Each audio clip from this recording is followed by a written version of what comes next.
a giant of limitless power at man's command. And where was it science found that giant? In the atom, a particle so infinitely small that it takes over 100 billion atoms to make up the head of a pin. This is Out of the Basement, a podcast dedicated to radiation medicine.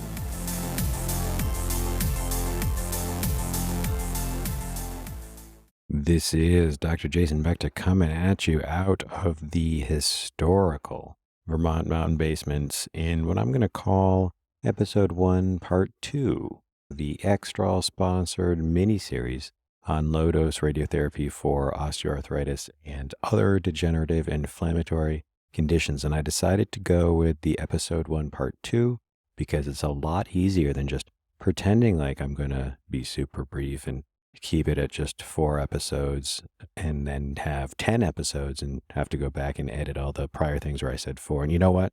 I said, no, it's going to be 4 episodes, and those episodes might have multiple parts. There might be cliffhangers, but I like to live dangerously. Episode 1, Part 1 brought us back almost 125 years into the past to the start of the literature on low-dose radiotherapy for arthritis of various sorts, with the main point being that it is one of the oldest practices still in use today in all of medicine and has consistently shown fairly excellent responses. Now, number one, again, thank you, Extral, who are modern makers of orthovoltage machines, which is basically where for the first 75 years from the late to 1800s on, that's the if not the true device, at least the energy range that was used. I would have to go back, and maybe one of the physicists that listens can correct me. I don't know if you can strictly call a machine that was used in 1906 an orthovoltage technically, but they were using the same dose range roughly. And the orthovoltage machine just disappeared here in America, and people forget how easy it is to use, but I'm just going to keep saying it. Yes, people are using it here in America today. The orthovoltage right now for arthritis, getting it reimbursed by insurance, same results you'd see on a linear accelerator. And it's really crazy to think about that this has been in use for this long.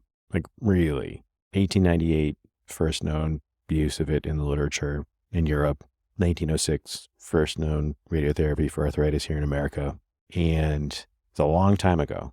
I don't think the Wright brothers flew their plane into I think it was 1906 as well. It's either 1906 or 1908, but I know for a fact that radiation for arthritis was being used and having a benefit since before the airplane was invented. A point to this part of the series, as in why do this, is because a common knock on LDRT is that there's no concrete, double-blind, randomized, controlled, phase 3 clinical trials. And I don't want to sound like a science denier, which is pretty hard because I have a PhD in radiation biology in addition to that pesky MD.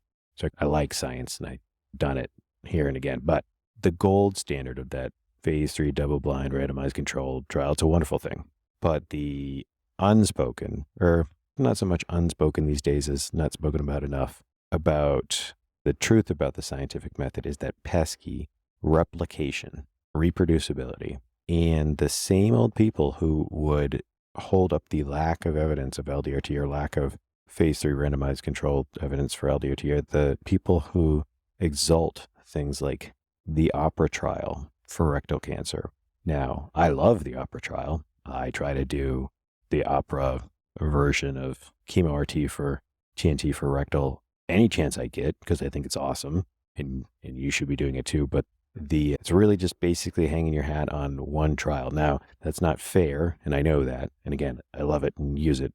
But if you really reflect on the many of the regimens we use in radiation therapy and radiation oncology and the oncology part of our jobs, there are perhaps 1 or 2 excellent trials, but that's it.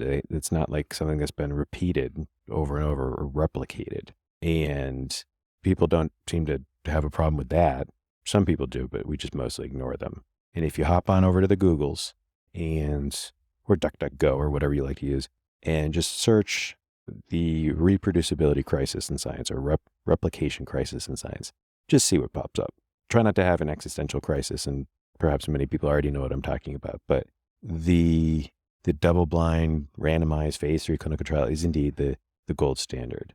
But if you had to go back and replicate many of the things that we take for granted, that we do routinely now, how many would pass that test? I don't know. And the point of that is, with low-dose radiotherapy for arthritis and other benign conditions, it has stuck around for 125 years. That quantity has a quality all of its own. I have a hard time believing that if there was truly no merit to this treatment, that it would have stuck around this long and in this volume. Because, again, the best data comes out of Germany, as many things. And the Germans are doing this like 30, 50,000 people a year and have been since 1898. So I think that first one was in Germany too. But these are the main hospitals. These are not fringe hospitals. These are not using apricot seeds to treat gout in a basement of somebody who gave themselves some title that you've never heard of before. Integrated pyramid chakra shaman doctor. Okay? These are the regular, boring hospitals in Germany and elsewhere. And I think that's pretty powerful, because I really am struggling to think about what is similar to that's the scalpel, cutting things out. All right. Antibiotics wasn't invented until what, 40, 50 years after people had been doing LDRT for arthritis. Lord knows chemo wasn't invented until that time too. But we will focus more on the in vitro and in vivo evidence for LDRT in the final episode 4 of this mini-series. But for part 2 here, the other elephant in the room, the radioactive green Hulk-sized elephant, is radiophobia in general. And so part of the reason, at least, that many of us believe that radiation therapy has remained the secondary stepchild, hiding under a staircase, locked under a staircase, is the same reason we have barely any nuclear power plants, and that is radiophobia. And radiophobia in general is unfounded. It's totally understandable, because we're humans, and radiation can, in fact, kill you if used improperly or exposed improperly, and you can't see it, smell it, feel it, touch it. That's a terrifying thing for us humans. But when you safely, it's a heck of a lot safer than, I don't know, getting in a car. But to kick off this part of it is the problematic linear no threshold model, or the LNT model. For those of you who have already done or are currently doing a radiation oncology residency or studying radiobiology or anything of that sort, do you remember the first time you saw the cell survival curves? Do you remember how confused you were? Perhaps you are still confused now and think that they don't make sense and the whole thing seems pretty hand-wavy, stuck together with scotch tape and a prayer. It's because it is.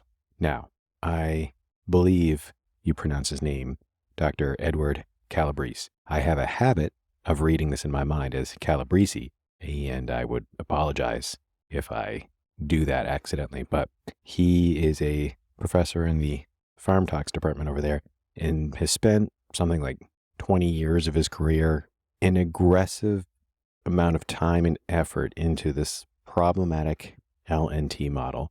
I would Google him, and better yet, just Google Scholar him. Go read all of his stuff. It's amazing. Reams of manuscripts. Probably my favorite thing, though, is the Health Physics Society did a 22-part documentary series freely available on their website. It's not an hour each. Some of them are only like 20 or 30 minutes, so it's not 22 hours, but it is the most comprehensive story about how the LNT model came to be, why it's a problem, what they've tried to do about it, why it sticks around. And it mostly has to do with, spoiler alert, our dogmatic religion of science. And which drives everything I do, is my disappointment that science is currently not a meritocracy. It's mostly just nepotism and dogmatic, fervent belief.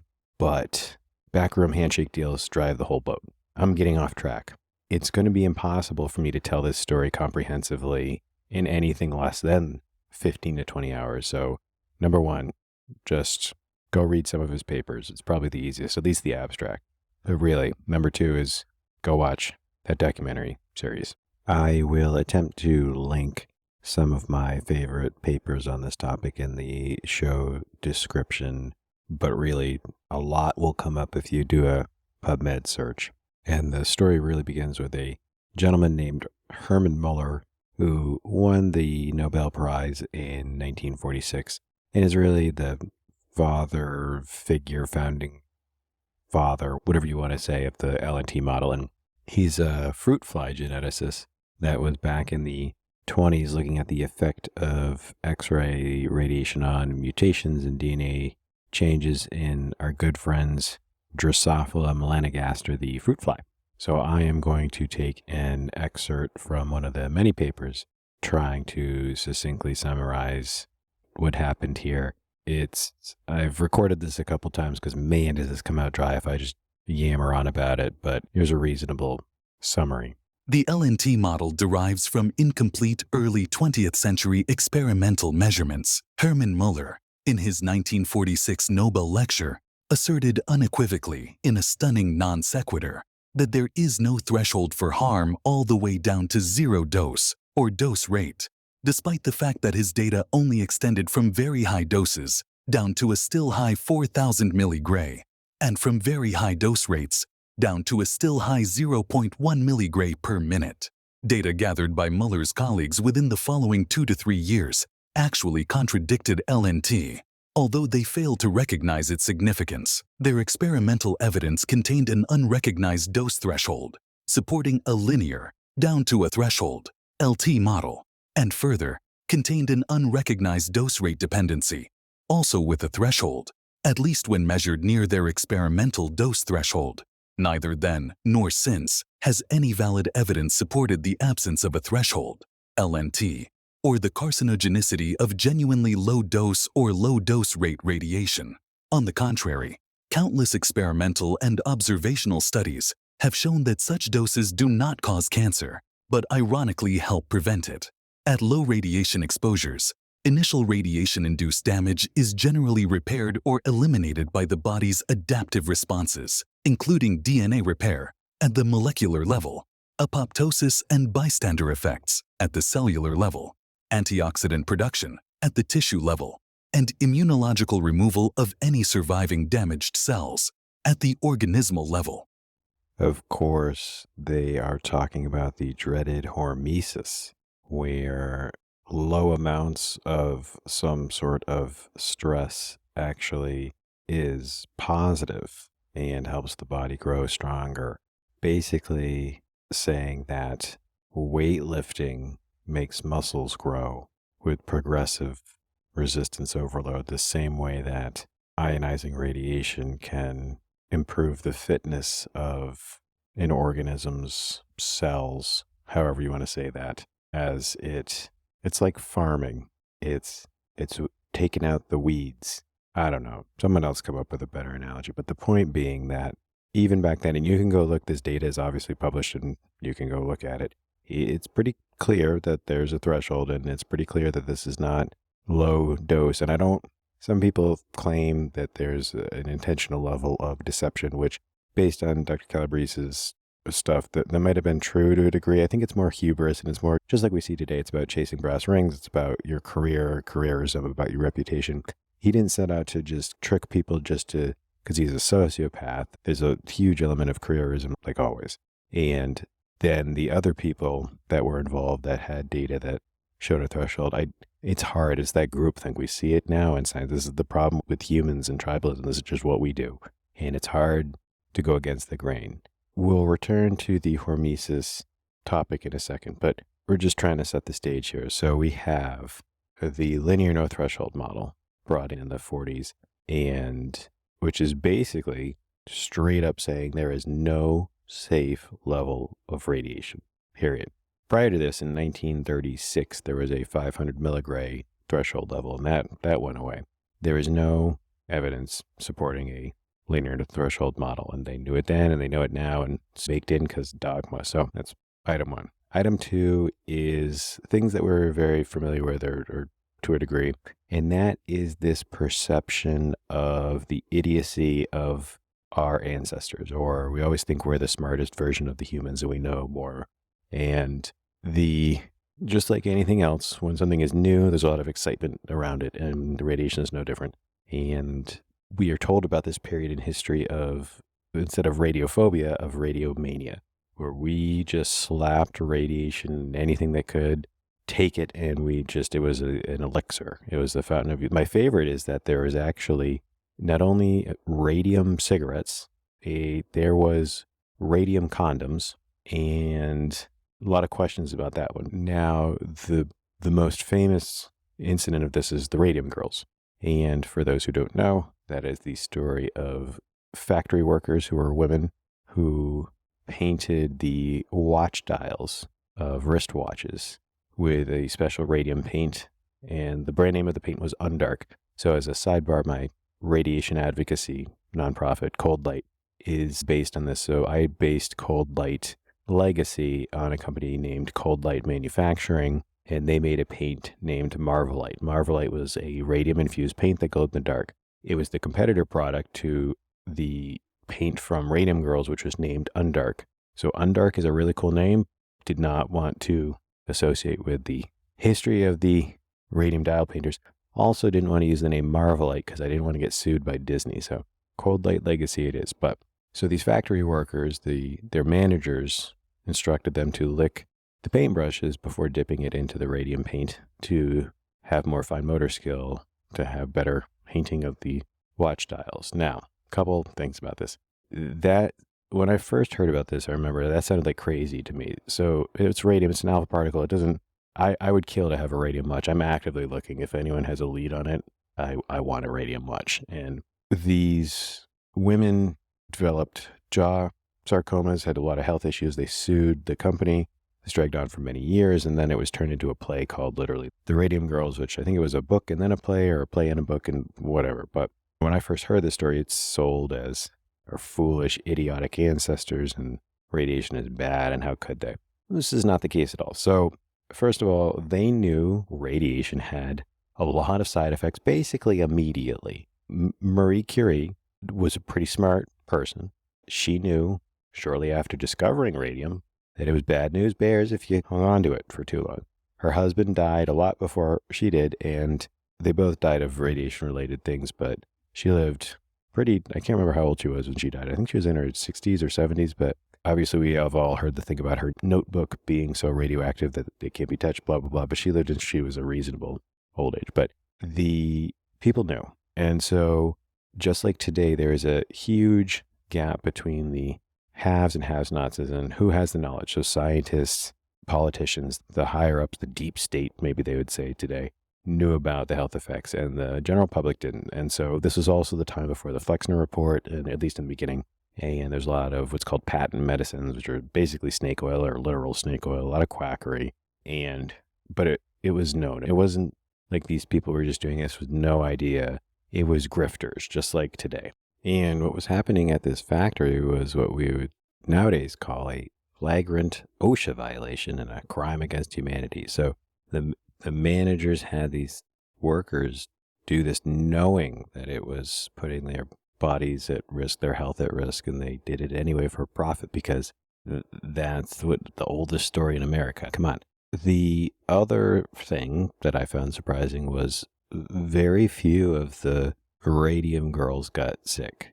And it's hard to drill into this. And so first of all, and this is the issue with any of these sort of questions about like secondary malignancy or cancer risk, is this is all epidemiological data. Like it's not perfect. It's a lot of extrapolation. So it's hard to find solid numbers on this. There's a couple decent, they're really good for what they are, but decent papers on this. And so there was about, the best they can find is there was 1,468 of these female radium dial painters, and studying using their best estimates, there was a 100 millicurie systemic intake threshold for malignancies. So in these 1,468 women, there was only 56 malignancies. So it's basically like 4%.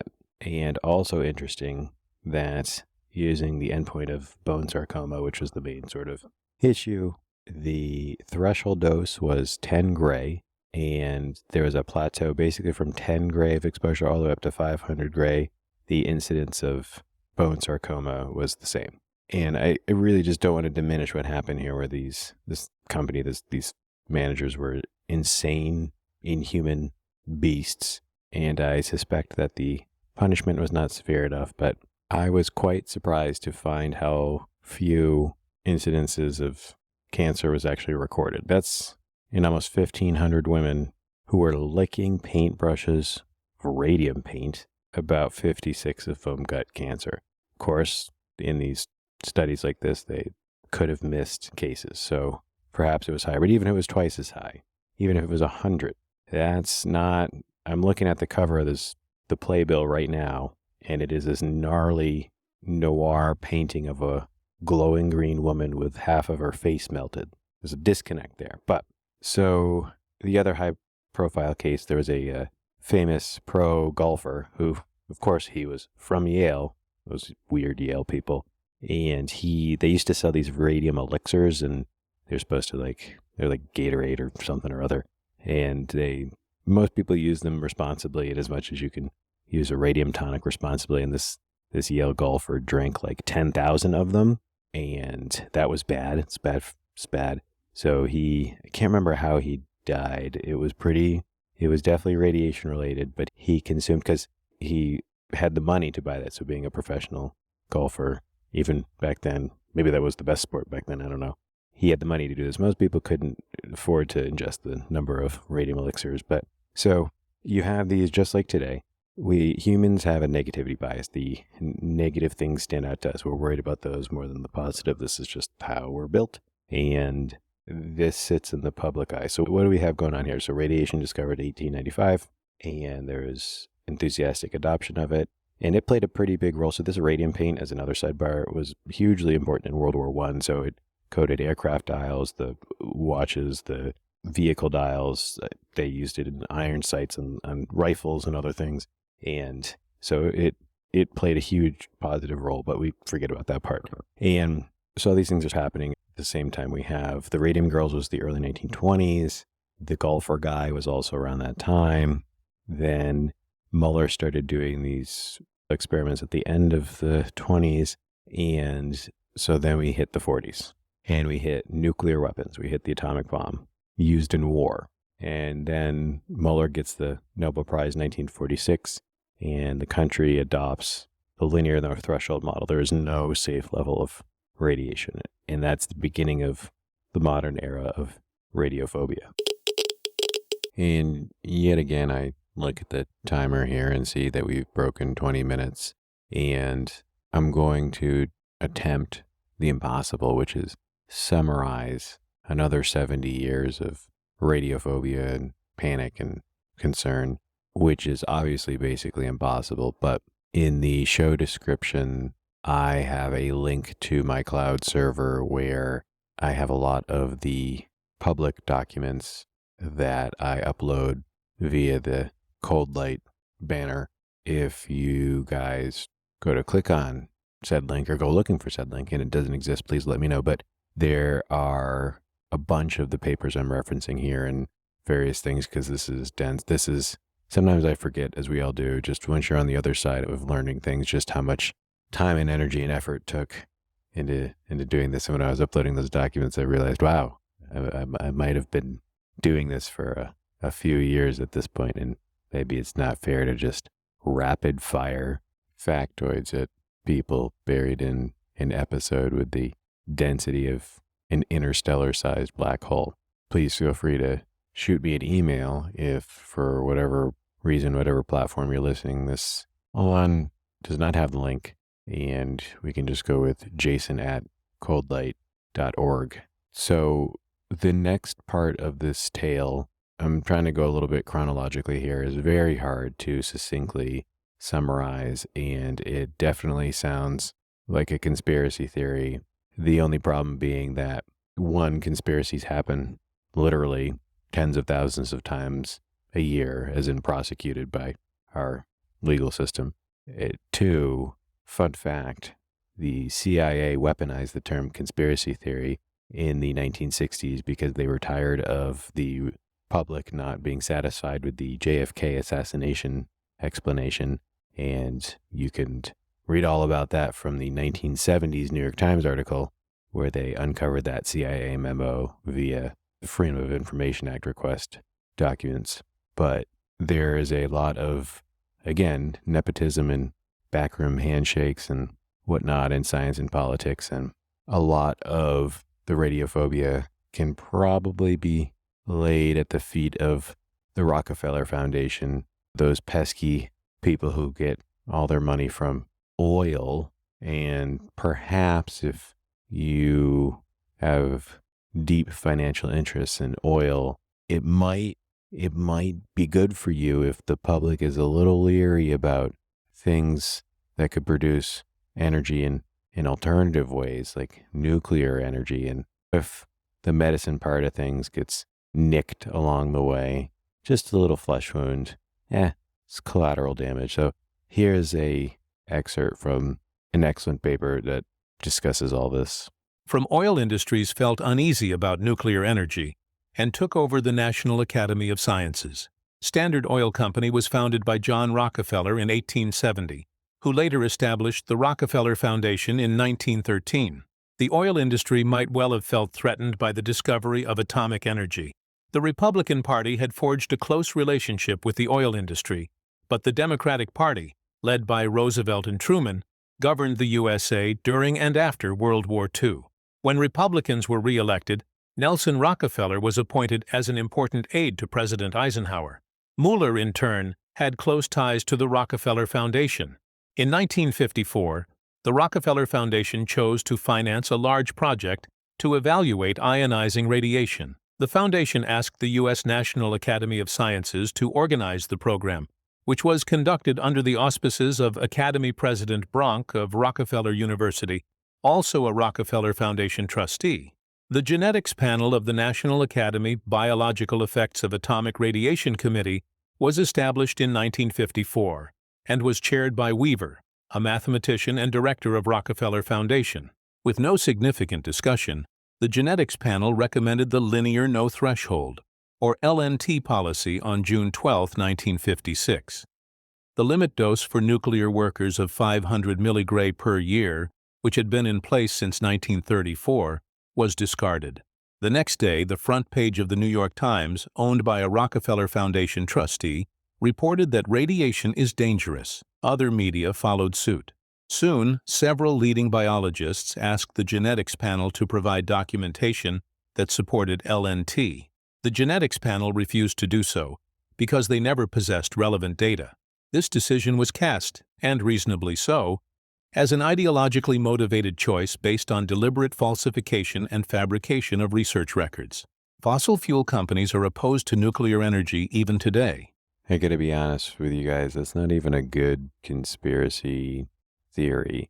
That's about as blunt of an obvious, overt conflict of interest cabal that you could get. Now, it's a little bit better today, maybe. By that, these people are a little bit better about hiding this, because really all the big players, and that's the point of this paper here, is that you've got the chairs of these important studies also happening to be directors of the Rockefeller Foundation, or the people who own the New York Times are trustees of the Rockefeller Foundation, or the scientists that need grant money are getting grants from the Rockefeller Foundation. This is not even, they're not even trying, because they didn't have to try back then. The internet was not a thing. And importantly, I don't think the Freedom of Information Act had been put in place. So FOIA, it might have been in place at that point, but FOIA was drastically strengthened after Watergate with Nixon. And that's where a lot of these things kind of came out. Now, the issue is now with my other favorite topic that is a daily struggle to not talk about daily in this podcast, the now named UAPs, formerly UFOs. The trick that the government does, and I don't blame them, I do the same thing, is have third-party contractors with a revolving door between government agencies and these third parties. And if you have independent contractors with high-level security clearances, any documentation that they produce or any information they produce, that's private property. That's, you can't FOIA that. So it's a great trick. It's just humans exist to exploit the rules and respond to incentives. But recapping again, we've got radiation and specifically LDRT for arthritis and other benign conditions were used very heavily. You had the industrial use of radiation in items like radiation paint on fighter planes and watches and whatnot in World War I. Then you had some terrifying events of gross negligence, like the Radium Girls or the Yale golfer who drank tonics too much, radioactive tonics to be clear. Then the biggest one, and I can't even imagine being alive for this, but with World War II and the bombing of Japan with atomic weapons. And then you had this very convoluted and flawed scientific studies, and Dr. Muller winning a Nobel Prize and pushing the LNT model despite his own data and the data of his colleagues not supporting that. But it was fashionable in a sense, but also financially beneficial to fossil fuels. But let's actually circle back to the atomic bomb data. As I've mentioned a few times, and as anyone who's taken radiobiology courses know, the reason that we struggle with answering the question of what is my risk of developing cancer from this radiation, one of the most common questions we appropriately get from patients, and everyone should be asking that question. And what really frustrated me was I finished my radiation biology PhD, and I still don't have a great answer to that question, which is ridiculous. And why can't I answer that accurately? And the issue is that it's incredibly difficult to obtain that information. You're basically left with two choices. One is epidemiological studies, which is what we do. And obviously there's a ton of flaws in that because, the other option is controlled experiments, which are unethical. You can argue that secondary malignancies from radiotherapy for cancer is one way, which is true. We can get data from that, but the confounder there is the person had cancer in the first place.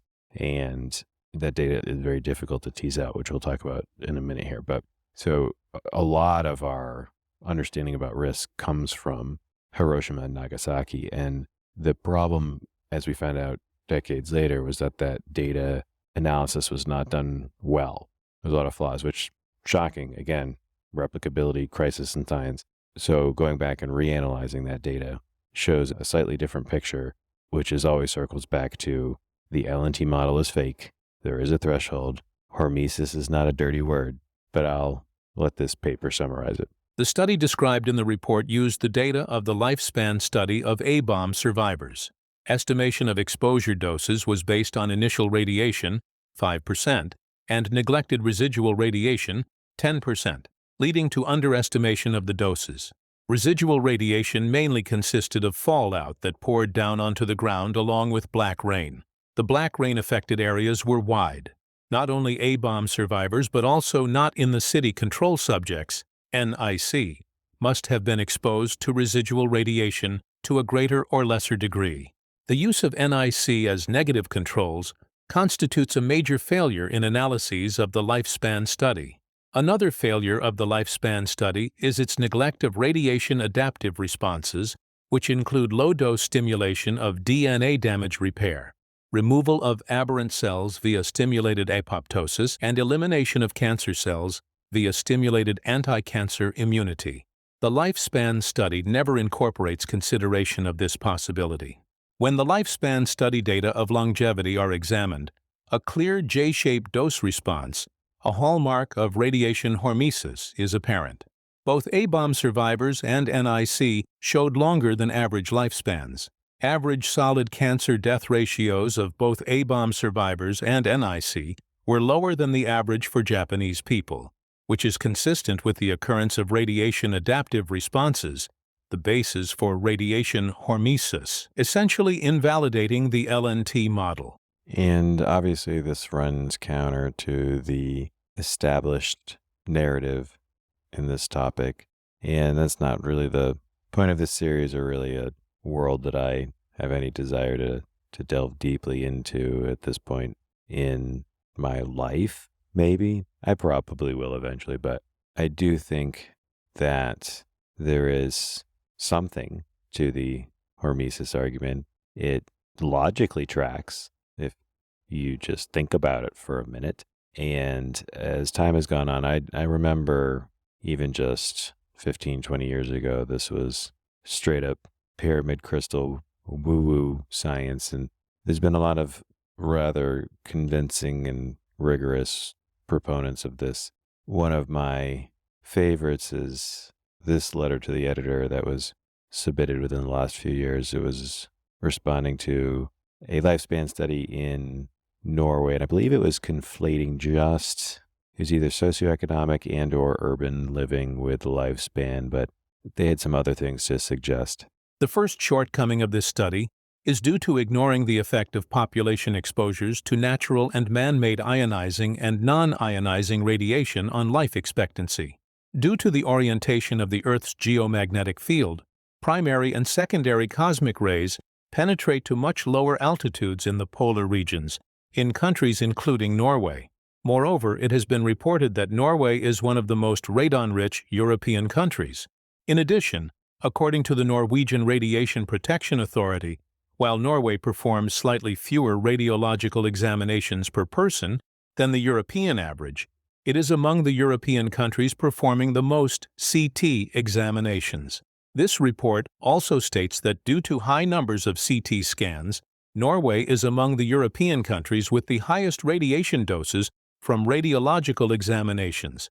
It is worth noting that some evidence shows that compared to non-irradiated individuals, exposure to low-dose radiation may increase lifespan and reduce cancer mortality. The present study is not inconsistent with this assertion. Obviously, it is important to note that when the hormesis contingent uses the phrase low-dose radiation, they mean something very different than we do in the arthritis world, where I believe their low dose is generally below, I think it's 0.7 or 0.5 gray. It's probably even below that. But anyway, the point being it's even lower. I'm using it in the context of it's lower than the 70 gray we use to treat head and neck cancer. But the hormesis crew would be using it to mean low dose even compared to my 3 gray for arthritis.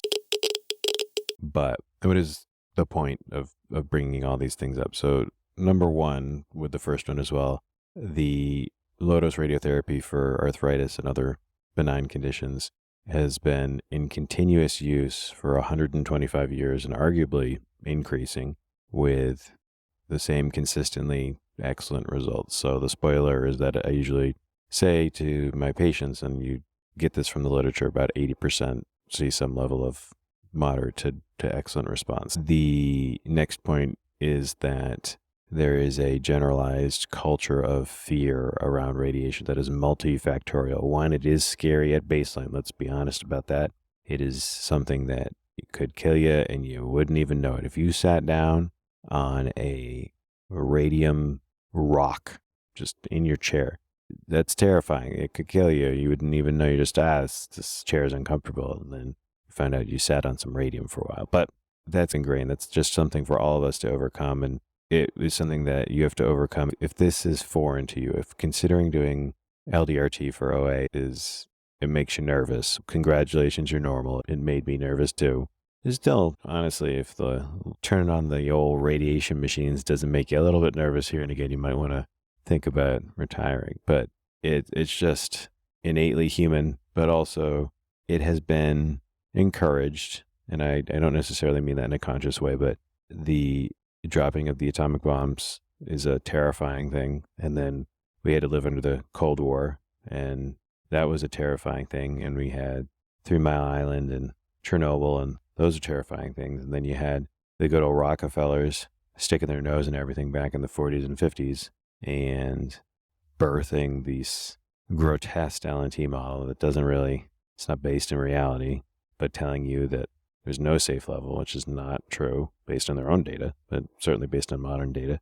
And these all contribute to how LDRT has gone somewhat dormant up until recent times here in America. And that's something that we need to acknowledge and work through, but also emphasize that in the hands of those of us who spent quite a long time in school and training and whatnot are very good at using it safely, despite what various terrifying articles might show up in the New York Times from time to time and should be thusly burned in a trash can.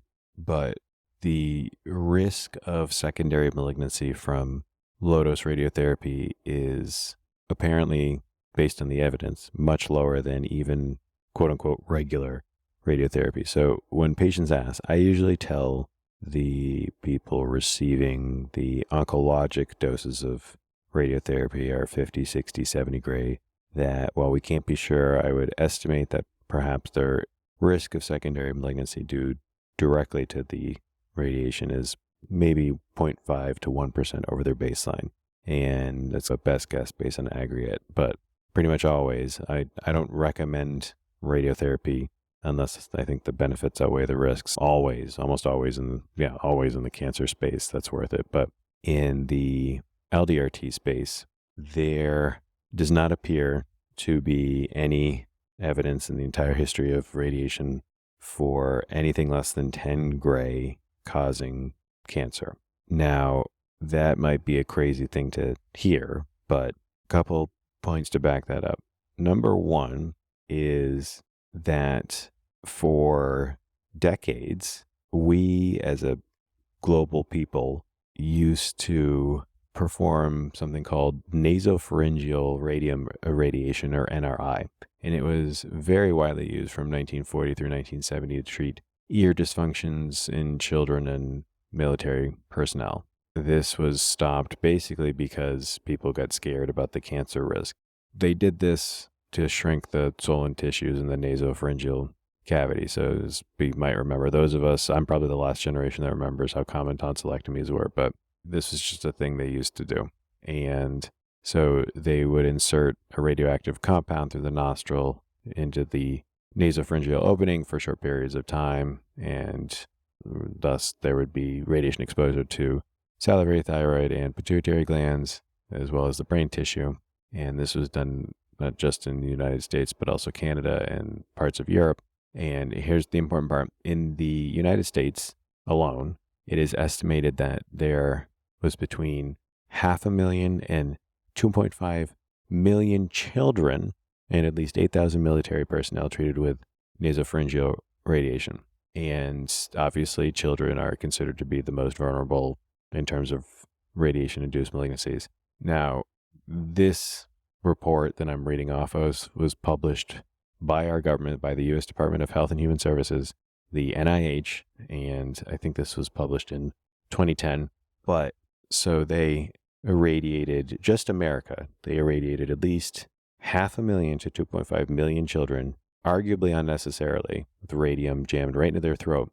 And in all of that, follow-up time and population size, 0 cancers linked to the nasopharyngeal radiation has ever been reported. And this is the best case scenario where it's a medical procedure. Unnecessary medical procedure involving radiation is still not good, but it gives us stronger data, more consistent data than trying to track atomic bomb survivors. That's crazy. 2.5 million children, radiation shoved right into their throat. And starting 80 years ago, no cancers. So that's number one. Number two, whenever I bring up the 10 gray thing, I am often pointed to, there are 2 papers in the literature that you can find on this. One is not really below 10 gray. So it's usually done in the heterotopic ossification space. So one is a person who got into a motorcycle accident. It's always motorcycle accidents. Motorcycle accident in 1991 and had HO prophylaxis, got 7 gray to the hip. The key for that case report is then they developed severe heterotopic ossification and required a second round of 7 gray radiation in 2005. So it was 13 years, but so the plan sum for that was 14 gray. And I do believe that person genuinely developed a likely radiation-induced malignancy, but it was at 14 gray, breaking the magical 10 gray threshold. The other one is this paper, and this is the one I explored in depth in the old radiation panic episode from a year or 2 ago. It is from 2012, and it is also a motorcycle accident, and it's worth taking a look at the paper. In the slides, I have the relevant image. So the authors give us the dose color wash of the field. They did 7 gray to the hip, and then they circled what they believed to be the epicenter of the sarcoma that developed, and they placed the epicenter at the area of greatest bony destruction and claimed that it was due to the radiation. So the problem with that is that the tumor developed at the edge of the radiation field. So it did not get even 7 gray. They estimate that it got probably 2 or 3 gray.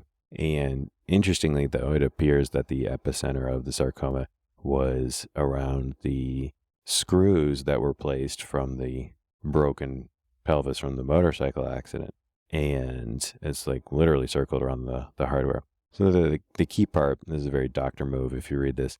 So this poor patient, he had gotten into a motorcycle accident when he was 26, and he had a right posterior hip dislocation and acetabular fracture and an open right distal tib-fib fracture, which necessitated a below-the-knee amputation. Then he had an ORIF, and he got the post-op 7 gray dose.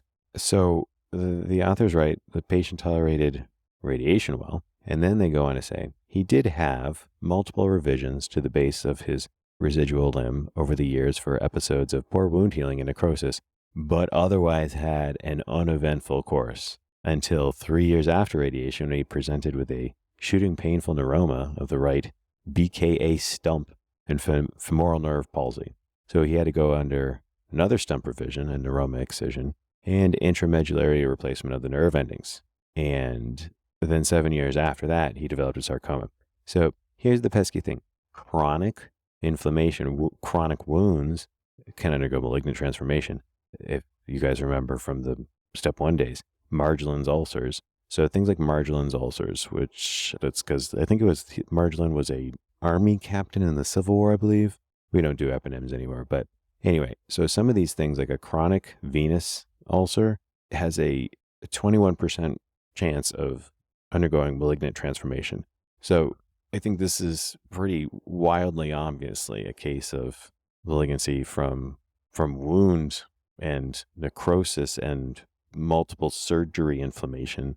And for the love of all that is right and bright in the world, do not write had an uneventful course in your patient story where the guy had a amputation that required multiple revisions because of necrosis and infection. And you don't get to use those phrases together. All right. I'm pretty sure you broke some sort of English grammar law and the English FBI is going to come to your house. Don't ever do that. So that's why in sum total, I think that paper is wrong. I think the other case report is actually 14 gray. It doesn't count. You can look at the Radium Girl data itself and you can see this clear 10 gray threshold. The normal LDRT course that most of us do, many of us do, is 3 gray and 6 every other day fractions with the course repeated once if necessary. So it's a total of 6 gray. It is not incorrect to say that at normal LDRT doses for osteoarthritis, there has never been in recorded history a case of it causing cancer. Now, that is a true statement. I would still argue that any intervention, any exposure to radiation beyond the hormetic level, you have some level of risk. The Germans actually did a study with orthovoltage, I believe. It was women, and they used orthovoltage machines, and it was for shoulder, and they looked at breast cancer. So breast is one of our most sensitive tissues for this. And it was like 10 years of follow-up, and there was no difference in the rates of breast cancer between the women who got radiation to the shoulder for arthritis and the women who didn't. Interestingly, it was not statistically significant. I'm not looking at the paper in front of me, but I believe the rate of breast cancer was slightly less in the irradiated group. Again, not statistically significant, but the number was lower a little bit. It doesn't really count. No p-value. These are the points from this 2-part first episode. Is just to give a sense of the history of how long this has been used and why people are nervous, doctor or patient, to use it, and how the concerns over consequences of LDRT for RT are really unfounded. The other one is people are concerned, well, if I do this and I need surgery down the road, is it going to mess with the surgery? There's, again, no recorded surgical complication risk in all of human history about having surgery after LDRT. my patients have had procedures after, and I've not seen it. Now, again, the plural of anecdote is not data, but I am unaware of any data or anecdotes to the otherwise. Remember, this podcast is brought to you in part by Extrol, the fine makers of orthovoltage devices, which really you guys should at least go over to their website. And it's a heck of a lot cheaper than a Linac. It's a heck of a lot easier than a Linac, and is currently being used in America for this indication and getting paid for by insurance, despite what those hackers want to try to always do to us. And I'm going to leave you guys with Dr. Calabrese from the Health Physics Society documentary series talking about the damage that the LNT model has done. And part of my goal with this podcast, with not just this series, but in general, my activities on social media, my activities in real life, all of it, is this stigma's got to go. Radiotherapy contains so much benefit that is being thrown away by us hiding in the basement, being scared, fighting with each other about stupid things like direct supervision and flawed workforce studies, and we just got to move on. And there's a lot of people who could benefit. The gratitude you get from people who see benefit from LDRT for arthritis is quite incredible. And just consider doing it. Think about it.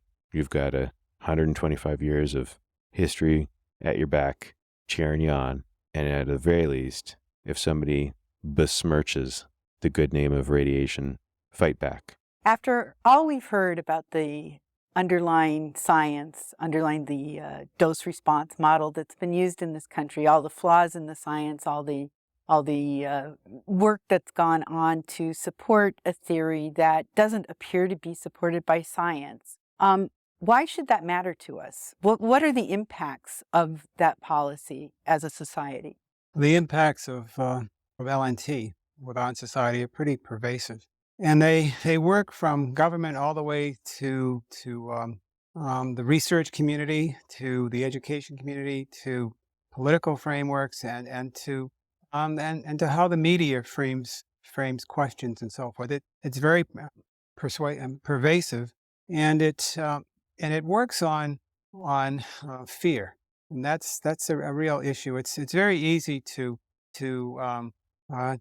play on people's fears and to be afraid of serious things such as birth defects or cancer, and nobody wants anything like that.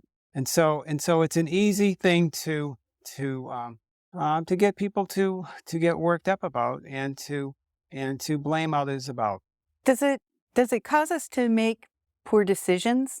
Well, I think that when you make decisions based upon fear and anxiety and trepidation, I think that's it's going to lead you down paths that you don't want to go down. I think you want to have information that's solid, that's scientific, and that's based upon scientific principles. And there's a conflict between sometimes scientific principles and fear and wanting to protect yourself. And I think that those two are readily shown in the world of low-dose radiation.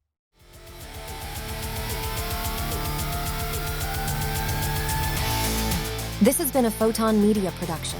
Don't forget to like and subscribe on whatever platform you use to listen to us. Be well and be mom.